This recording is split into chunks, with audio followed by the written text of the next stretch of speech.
এই রিয়াজ, হ্যাঁ ভাই বলো। এই 4 মেয়ে তোর? কেনে জানিস নি, এই 4 মেয়েই ওর। তোর 4 মেয়ে তো বিয়ে দেওয়ার মতো হয়ে গেছে। হ্যাঁ ভাই। তাহলে বিয়ে দিচ্ছিস না কেন? বিয়ে দেবে কি করে, ও বাড়িতে বিয়ে বা কি করবে, আর ও তো নিজেই তো মোটে খেতে পায় না। মানুষ পারেও বটে, এদিকে শুবার জায়গা নাই, আবার পরপর 4 মেয়েলি বসে আছে। দেখ ভাই, এসব নিয়ে তোদেরকে ভাবতে হবে না। উপরবেলা আমাকে যেমন 4 মেয়ে দিয়েছে, তাদের ভাবনা সেই ভাবছি। ঠিক আছে ভাই, তোরা থাক, আমি আসছি। কিন্তু যাই বলিস ভাই, ও কষ্ট করে হলেও 4 মেয়েকে লেখাপড়া শিখেছে। ও লেখাপড়া শিখে কি করবে, ওই দিকে বি করবে নাকি? কি গো ভাই, এত খেটি খেটি মরবা নাকি? আর বলো না ভাই, 3 ছেলে বিদেশি ছিল, কালকেই সব বাড়ি এসেছে। তো ওই মাঠে 3 বিঘা জমি কিনেছি, খুব ঘাস হয়েছে, তাই 4 বাপ বেটাই পরিষ্কার করতে গেছিলাম। তাহলে খুব ভালোই আছো। হ্যাঁ ভাই, আল্লাহ খুব ভালোই রেখেছে। 3 ছেলে এখন মোটা টাকা ইনকাম করছে, বছর বছর জমি কিনছি। কিন্তু ছোট ভাইটার দিকে একবার তাকা, ওর 4 মেয়ে, বিয়ের বয়স হয়ে গেছে, বিয়ে দিতে পারছে না। তুই একটু দায়িত্ব নিয়ে বিয়েটা দিয়ে। আমি কেন ওর মেয়ের বিয়ে দিতে যাব? যার মেয়ে সে দেবে। ঠিক আছে তোরা থাক, আমি আসছি। কি গো, মন খারাপ করে বসে আছো কেন? আর বলো না, 4 মেয়ের বিয়ের বয়স হয়ে গেছে, মেয়েগুলোর বিয়েও দিতে পারছি না।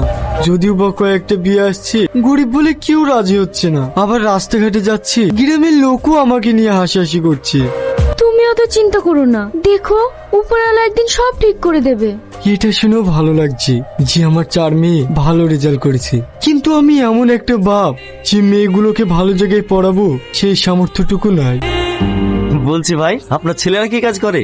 আমার ছেলেরা কেরালায় কাজ করে, 3 ছেলে মাসে 40,000 টাকা ইনকাম করে। সে বুঝলাম, কিন্তু আপনার ছেলেরা পড়াশোনা কতদূর করেছে? ধুর পাগল, লেখাপড়া করে কি করবে? এই যুগে লেখাপড়া দেখে লাভ নেই, যার টাকা আছে তার সব আছে। সে তো ঠিকই, কিন্তু আজকালকার মেয়েরা সবাই শিক্ষিত, মূর্খ ছেলেদের সঙ্গে কেউ বিয়ে করতে চায় না। তবুও আমি চেষ্টা করে দেখছি সেরকম মেয়ে পাওয়া যায় কিনা। বড় মা, বড় বুকার বিয়ের কথা বলছে। তোর ভাইদের জন্য। ও, এই চা বিস্কুটটা তোর বড় আব্বাকে দিয়ে আয়। ঠিক আছে বড় মা। বলছি ভাই, এই মেয়েগুলো কার? আমার ছোট ভাইয়ের। মেয়েগুলো তো খুব সুন্দর দেখতে, তোমার ছোট ভাইয়ের মেয়েগুলোর বিয়ে দেবে না? সে তো দেবেই, ছেলে খুঁজছে, কিন্তু গরিব বলে কেউ বিয়ে করতে চাইছে না। বলেন কি? আমার হাতে বড় লোক ভালো ভালো ছেলে আছে, আমি আজকে ওদের সাথে কথা বলছি। হ্যাঁ, গরিবরাই কেউ বিয়ে করতে চাইছে না, আর আপনি বলছেন বড় লোক। এখন অনেক ফ্যামিলি আছে যারা গরিব বড় লোক দেখে না। ভালো আছেন ভাই? হ্যাঁ ভালো আছি। কই গো, ঘর থেকে চেয়ারটা নিয়ে এসো। আপনার সাথে একটা কথা বলতে এসেছি। বলছি আপনার মেয়েদের বিয়ে দেবেন? আমার হাতে বড় লোক ভালো ভালো ছেলে আছে। বিয়ে তো দিতেই হবে, কিন্তু আমাদের ঘরে কি আর বড় লোক ঘরে ছেলেরা বিয়ে করবে? অবশ্যই করবে, আপনার মেয়েরা পরীর মতো দেখতে, আবার শিক্ষিত। আমি ওটা বলতে চাইছি না। বড় লোক ঘরে আমার মেয়ের বিয়ে দিয়ে আমি কিছুই দিতে পারবো না, তখন শ্বশুর বাড়িতে খালি খালি আমার মেয়ের অশান্তি হবে। আমার হাতে যে ছেলেগুলো আছে তার আপনার সঙ্গে কেউ দাবি করবে না। আমার কথা আপনার বিশ্বাস হচ্ছে না? আমি এক্ষুনি ফোন লাগিয়ে কথা বলছি।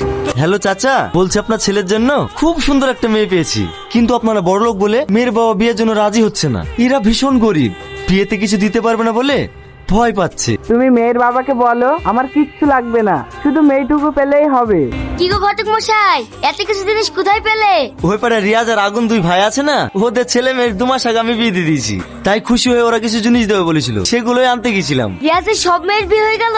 সব বড় লোক ঘরে বিয়ে দিয়ে দিয়েছি। সত্যি, যার কেউ নাই তার আল্লাহ আছে। আব্বা, আমাদেরকে ভেনো করে দাও। কেন রে, তোদের বিয়ে হওয়া 2 মাস হলো না, আর রাজি বলছিস ভেনো হবো? ওসব বলতে পারবো না, তোমার বৌমারা বলছে একসাথে থাকবো না, তাই ভেনো করে দাও।